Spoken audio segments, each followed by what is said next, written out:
Okay, this is part 2 of the CrazyDad pattern that I showed you the ingredients in the first part of the video. Now we're going to start building the fly. I've got a number 2 size hook here, and you start with the basic thing you do is to tie on the thread. And you start the thread somewhere between 1/4 and 1/3 of the way down the hook shank, because this is where your eyes are going to be going in. So once you've secured the thread, you need to tie in your 5/32 eyes. Now this is the size recommended in the pattern. They're relatively light. They won't get the hook down super deep, especially if you're using the bigger sizes. But if you want something heavier, you can go from 5/32, which is recommended, to 3/16, to maybe as far as 7/32. Anyway, we tie the dazzle eyes on Clouser style on top of the hook, about 1/3 of the way down the shaft. You put your eyes on at an angle, and you put 4 or 5 wraps diagonally one way, like so. Then when you go on the back side, you twist the eyes slightly, and you do the same amount of wraps the opposite direction, and you get a figure 8 top of the eyes. Now one of the things I like doing is wrapping underneath the eyes over the top of the hook shank, back on over the top of the shank around a couple times, to securely secure the eyes on the hook. And since this is a saltwater fly and we don't care about bulk, because of the nature of how much abuse these take, I put in a lot of half hitches. You don't have to. It's just something I've kind of developed and added over the years, because it seems to be what gives me a lot of durability on my flies.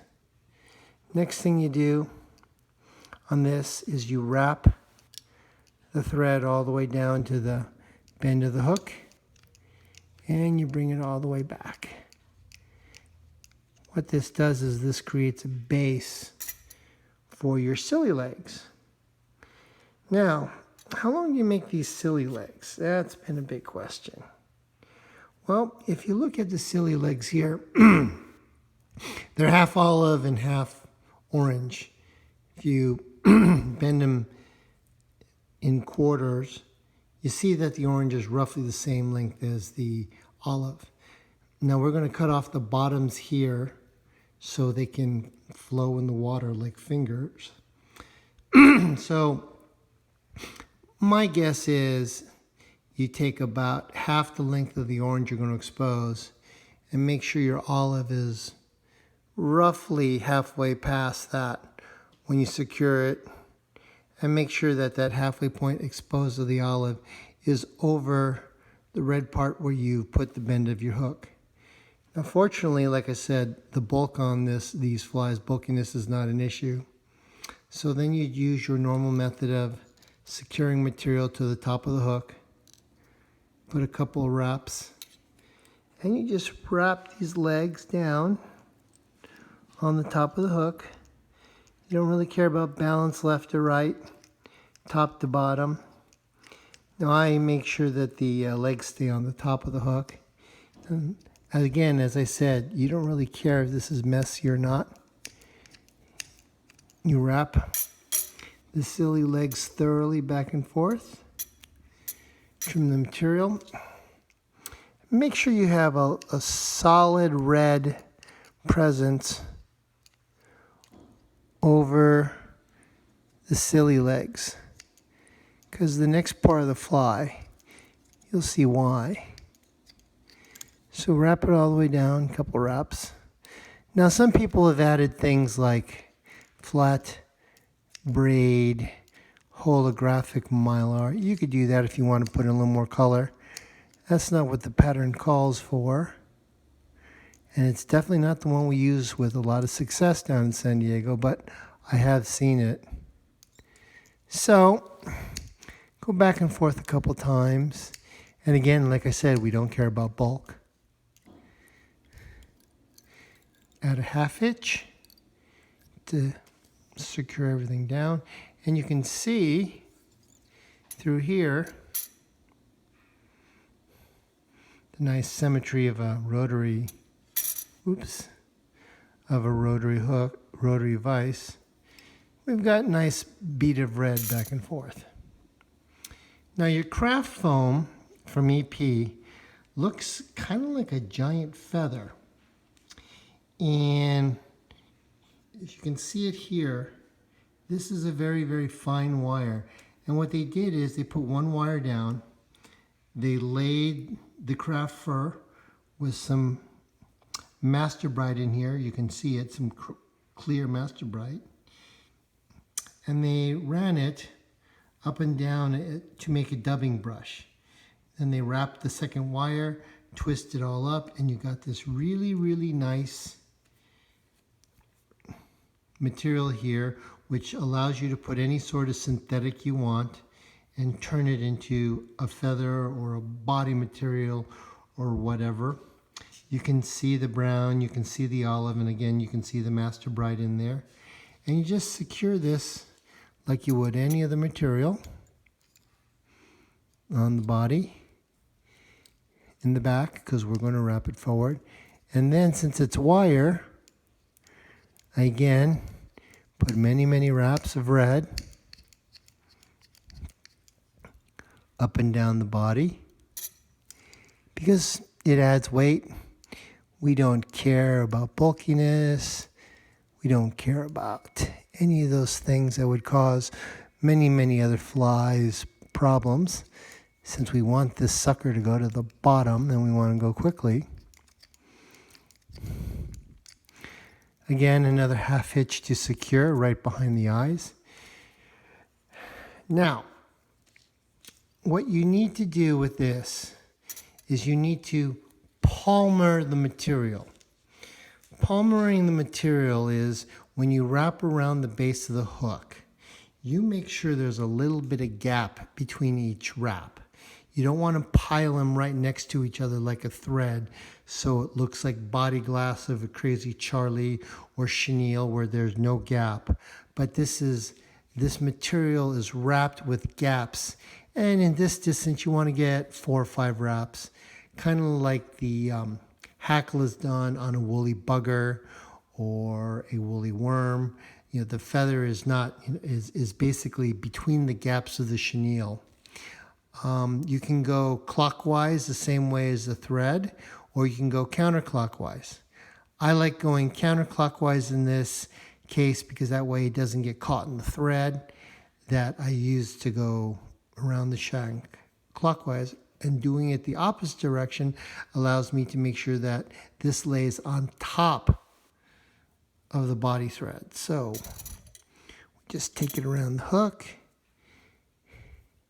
And again, because of the nature of the material, every time you wrap it around, you want to pull the material backwards so you don't have it wrap on top of itself. This is where the nice thing about a rotary vise comes in handy. And you just put a couple of wraps around the hook. Make sure you pull the material so it's all going backwards and not wrapping on top of itself. Again, this is where the half hitch comes in handy. You don't worry about the thread coming undone. And you bring it around to the top just behind the eyes, like so. Pull it over the top. Wrap thread around the wire. The beauty of this is, again, the wire is very, very strong and you don't have to worry about breaking it or anything like that. Put it in front of the eyes. 1, 2, 3 wraps.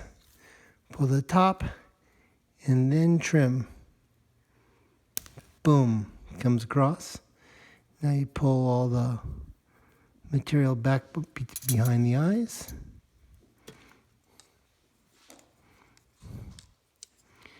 put 1 or 2, sometimes more wraps.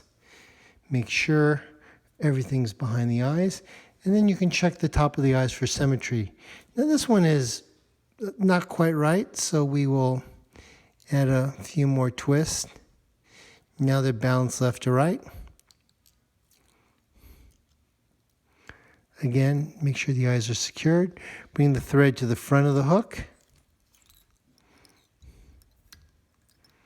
Put a half hitch. Again, kind of believe in super over heavy duty built flies.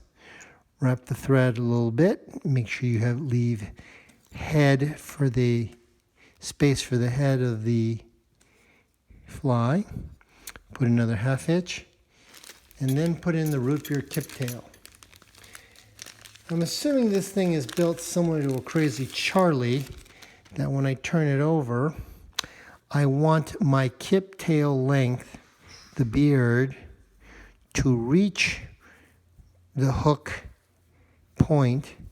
So we take a little bundle of material, make sure the ends of all the kip tail are roughly the same. Put it in the center of the hook. Make sure it reaches the tip of the barb. Pinch the material. Put a couple, 2 or 3 wraps to secure the material. Again, throw in the half hitch.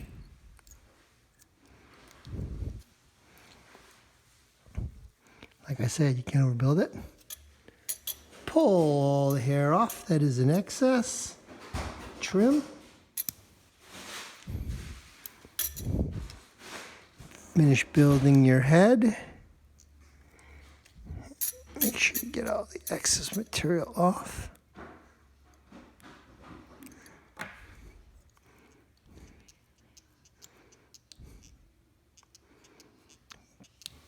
Build a nice head, which seems to be not being very cooperative at this point.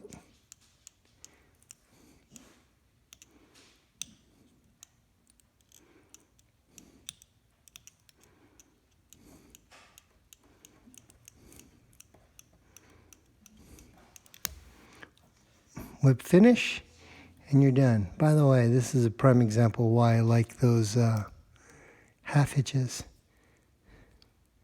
Anyway, we'll do a half hitch and we're done.